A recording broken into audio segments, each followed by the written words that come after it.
أهلا وسهلا بكم أعزائي المشاهدين في حلقة جديدة في حصتكم يوم مع فنان. اليوم على غرار العادة معنا ماشي فنان وإنما السياسي الكبير المحنك سليمان حمادة. شكون فينا اللي ما يعرفوش سي سليمان؟ جوز حياته كامل في المناصب السياسية. اليوم راح نشوفوا يومياته ونتعرفوا عليه عن قرب. تبعونا. واش راك سي سليمان؟ السلام عليكم، واش راكم؟ لاباس الحمد لله. السي سليمان اليوم استقبلتنا في الحي ديالك.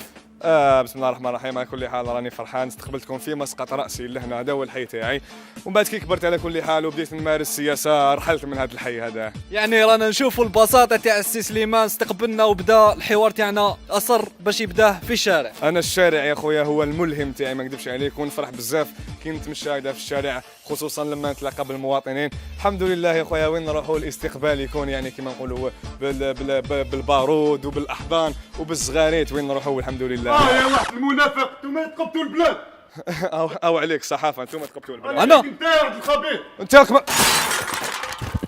الحمد لله. على كل حال احنا وين نروحوا يقابلونا بالبوس وبالورد وبالاحضان على كل حال. وانا نحب نتواضع، نمشي للاسواق بزاف، ونحب نروح ثاني للمقاهي الشعبيه وين يقعدوا الشباب، يعني خصوصا المقهى تاع يعني فندق الهيلتون نحبه بزاف. على كل حال البدايه تاعك كيفاش كانت؟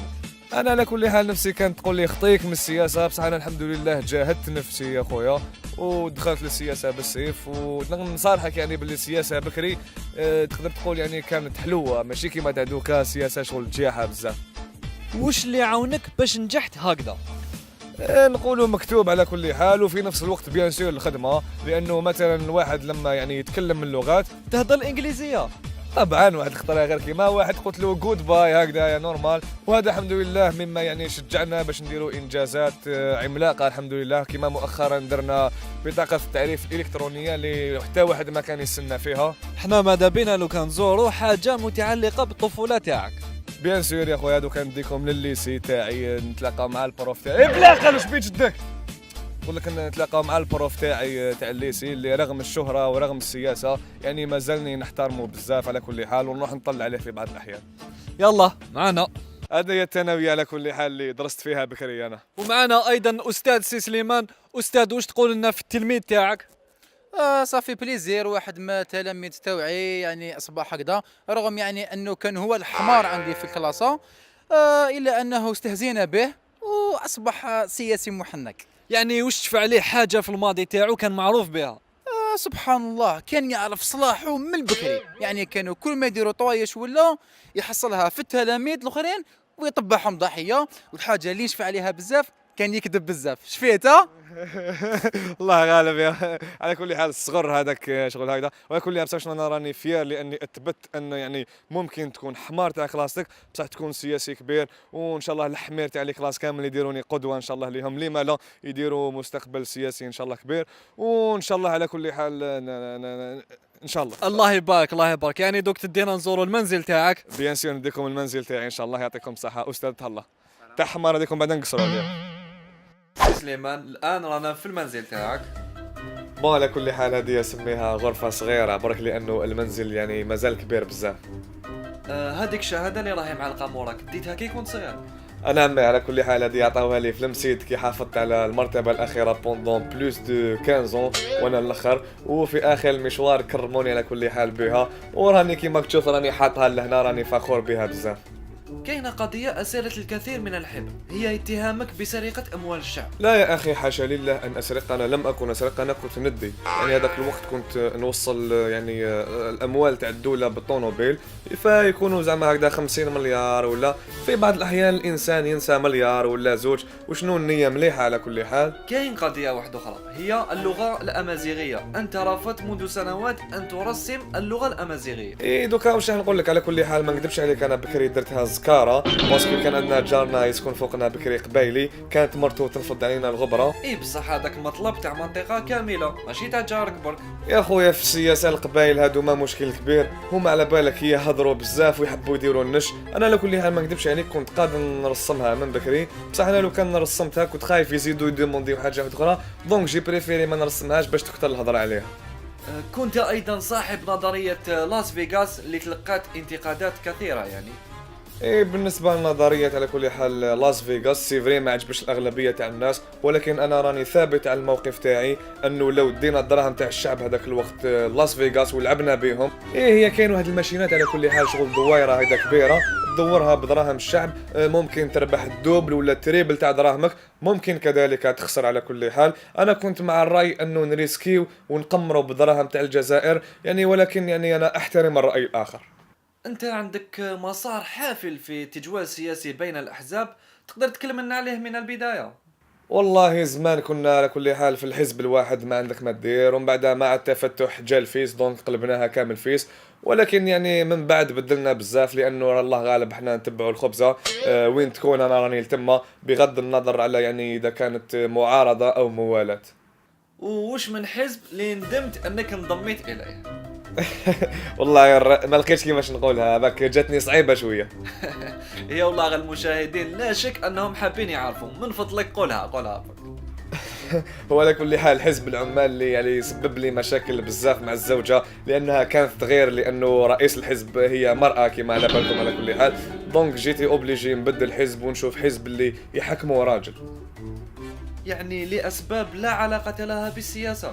لا على كل حال سياسيا كذلك انا لم افهم الحزب اذا كان يعني معارضه او موالاه، هذه كانت تجيني صعيبه بزاف باش نفهمها.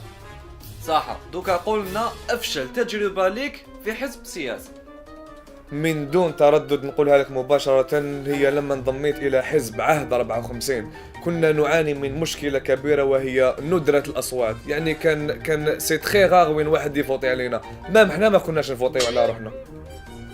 وشنو هي الاسباب اللي خلات واحد ما يفوت عليكم في حزب عهد 54؟ اعتقد ان السبب الرئيسي هو الاسم تاع مول الحزب السي فوزي 40، يعني الناس لما يسمعوا الاسم هذا فوزي جو كروا كيديروا في بالهم باللي طفل صغير لو حاكم الحزب، وانا كنت نصحته على كل حال باش يبدل اسمه من فوزي الى مثلا جعفر رباعين او علاوه رباعين، ولكن هو ما حبش يسمع وشد في الاسم تاع فوزي، والنتيجه راكم تعرفوها كامل. الكثير عاتبوك وداروا عليك ايضا لما استقلت من حزب الافافاس ورحت لحزب جبهة التحرير الوطني، فما هو تعليقك؟ والله الافافاس على كل حال كنا ملاح مع الشعب، ولكن لما تكون افافاس فتكون اوبليجي تفوتي كونتر كلش وتكون معارض، وهنا راح يكونوا شي ناس اللي شغل كل حال ما يعجبهمش الحال واللي زعفوا عليا، لذلك قررت باش يعني نطلق حزب الافافاس ونولي لجبهة التحرير، وخيرت يعني الاستقرار في الجبهة. الان قل لي ما هي اصعب ايامك في الاحزاب السياسية؟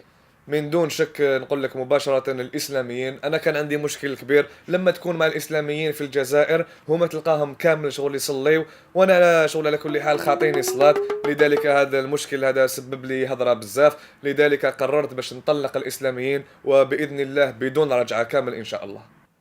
بعد التجوال السياسي هذا كامل أسست الحزب تاعك؟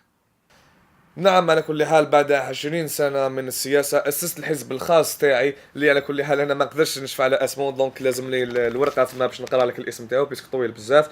هو الحزب الليبرالي الإسلامي العلماني الديمقراطي الشعبي الاشتراكي الشباني للمعارضة والشيتا في الجزائر، دونك جمعت فيه كل على كل حال كل أطياف الشعب، ولكن ما مشاليش تاني مع الأسف الشديد، رغم انك تقريبا درت فيه كل طوائف تاع الشعب. كيما مشاليش استنتجت بانه في هذه البلاد يا با ميو كو تكون مجرد مواطن. يعني سي سليمان وشنو هو الطموح تاعك في السياسة؟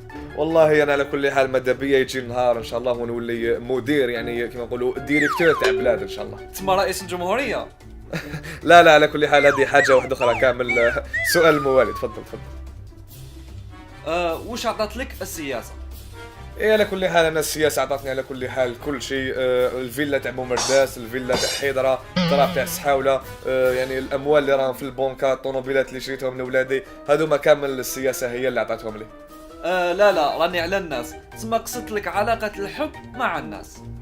باغ كونتخ هذه هي يعني الحاجه اللي ما فهمتهاش، حب تاع الناس ما حبش يجيني كامل، ما فهمتش علاش. بالمقابل كان يجيني كيش نقولها يعني باحترام يعني للساده المشاهدين ربما راهم ياكلوا، كان يجيني من عند الناس حاشاكم هذاك السائل الابيض اللي يخرج من فم الانسان، كان يجيني في وجهي بزاف وين نروح يا سبحان الله. طبعا كذلك مع بعض السبان في الفيسبوك مما اضطرني على كل حال باش ندير فو بروفي، ولكن انا نصبر روحي ونقول بانه كل هذا الشيء يعني هذا تضحيه من اجل الوطن. كان ماذا بينا نزيدوا نقعدوا معك، جوزنا معك يوم جميل جدا. أما أنتم أعزائي المشاهدين موعدنا في الأسبوع القادم، وبعيدا عن السياسة راح يكون معنا الضيف الفنان المازوني إن شاء الله. ما لبينا حلقه هايله كي تجيب هذاك اللي غني تاع خوك طرافولتا. هذه هي اللي قال لك رد بالك واذا جاك العتروس غير اذا طرافولتا بحبه كرموس يا اي. ما تنساوش تابونيو في لاشين يوتيوب، كليكيو عليا، كليكيو هنا، كليكيو هنا، هكذا باش الفيديو تلحقكم غير تخرج في رمضان ومن رمضان. اي كاين لي فيديو قوه راهم جايين، غير ابونيو. يا واش راك تستنى؟ يا كليك هنا.